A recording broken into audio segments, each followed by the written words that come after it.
Welcome back, everyone. 50 years ago today, during a party at an apartment building in the Bronx, hip-hop was born. That landmark night sparked a globally respected genre that's touched almost every aspect of popular culture. And it all started with a technique created by a DJ. Through the decades, that role has evolved from a background figure to a creative force shaping hip-hop music and culture. Megan Wright has that story as we close out our series commemorating 50 years of hip-hop. DJ Pearly. The art of the DJ. One of the four elements of hip-hop, including the MC, the b-boy, and the graffiti artist. All coming together in the Bronx to create the most popular genre of music today. The way people talk, the way people walk, the different slangs and stuff like that, the music that we listen to, I realized that I was born into a culture, into an art form that we call hip-hop. Since the early days of hip-hop, the DJ's role was pivotal. DJing 50 years ago was just about being the person in control of the party, being the selector and sort of guiding everyone along. Among the pioneers of DJs is the legendary Grand Wizard Theodore. First, let me say that God gave me this gift as a DJ. As a kid in the Bronx in the mid-1970s, Theodore Livingston created one of the most recognizable DJ techniques, the scratch. I was 12 years old in 1975 when I created the scratch. The scratch has three parts. It has the head, the body, and the tail. So you always want to be at the very tip. So you don't hear anything. Now you hear the scratch. How did this happen? My principal played music in the loudspeakers. So a friend of mine convinced my principal to let me make a cassette tape. So I went home, took my big boom box, put it in front of the speaker, pressed record, and I started making my cassette tape. And the music was so loud in the house to the point where my moms came and banged on the door and said, either turn the music down or turn the music off. So when my moms came in the room, that's what my scratch was.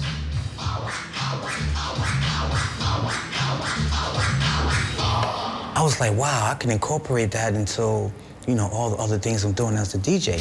The introduction of scratching became a defining moment for hip-hop, paving the way for future DJs to explore and innovate. The sound on the record, we just move it forward and back.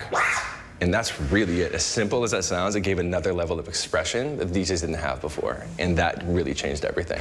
Throughout the 1970s, iconic DJs experimented with new ways to manipulate vinyl records, expanding on Theodore's technique. I went from the baby scratch to another scratch, which is called the scribble scratch, which is a faster scratch. And one other scratch called the drag scratch, which is a slower scratch. And that really solidified the musicality of what we do as DJs, learning about quarter notes, half notes, eighth notes, and everything else is kind of all there. Scratching joined legendary techniques like the merry-go-round from hip-hop founding father DJ Kool Herc, which looped the instrumental breakdown in records. And Grandmaster Flash's quick mix theory, which used scratching, backspinning, and beat juggling, as seen here in the 1986 documentary Big Fun in the Big Town.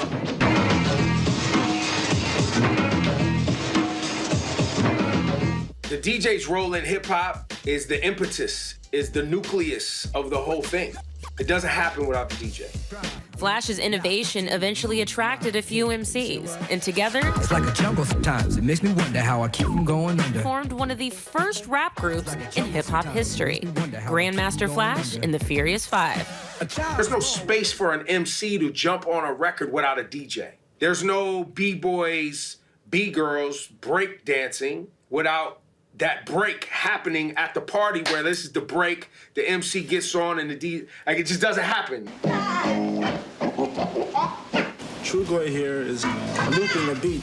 As hip-hop gained popularity in the 1980s, the art of the DJ spread beyond the Bronx and found its way into mainstream culture. DJs were no longer just playing records. They were center stage, adding their unique flair to the genre. DJing is everything. Diamond the Artist credits his family for leading him to music.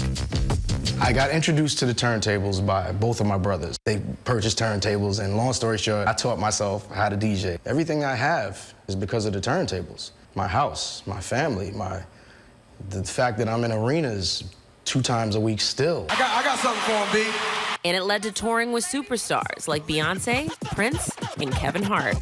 Try DJing for some of these super major artists. It's very, very, very intense because, like, it's our job to make the star look incredible all the time, no matter what goes on back here. As a tour DJ, Diamond the Artist is managing a show in real time. We can't have Beyonce out there not looking like Beyonce. She got the Beehive watching.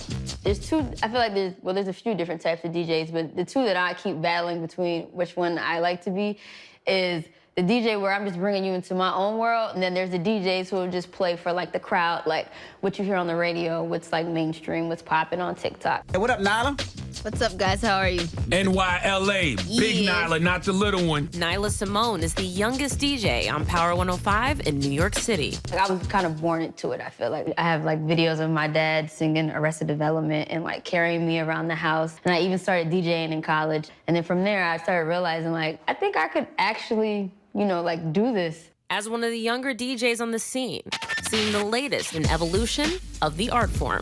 Shout out to technology for digital music in Serato, because if I had to carry crates, I wouldn't be a DJ. Like, I don't have time to do all that. No, carrying all that, no thank you. My downloading music process and discovering the music process is definitely just searching. I don't really care about it having thousands of views or, you know, X amount of followers. If the song is dope, I'ma spin it. You know what I mean? It's Hot 97, Ebro in the morning, Laura Styles, Rosenberg. Ebro Darden emerged in the 2000s at the legendary New York radio station Hot 97. And currently, he is also the global editorial head of hip hop and R&B for Apple Music. Why is, radio important in hip hop culture, and how has it evolved? I think you have to start with culture first. Black folks, we didn't see ourselves on television.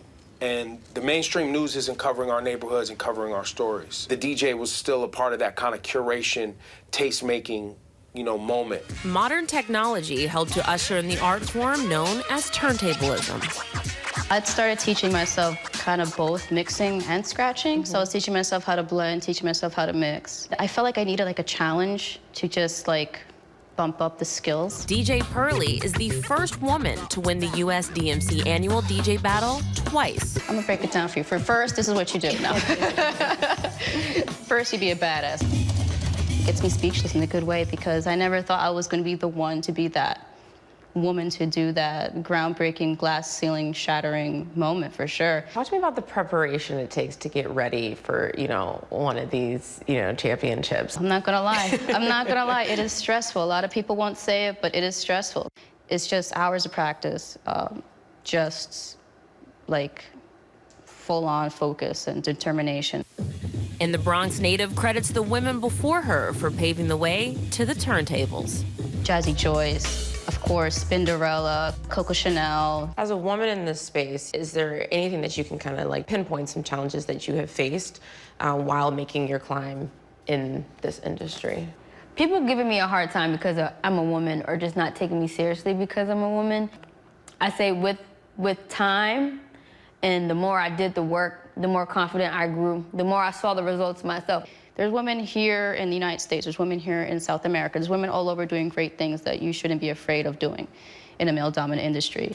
Now, the focus is on the future, as legends like Grand Wizard Theodore give lessons at New York's Scratch DJ Academy, inspiring the next generation of DJs. I've been here at Scratch for about 22 years. I think I'm the oldest employee here. Feels good to be able to come in here and people see me and learn how to scratch from the person that invented the scratch, so it feels real good. Our thanks to Megan Wright for that report.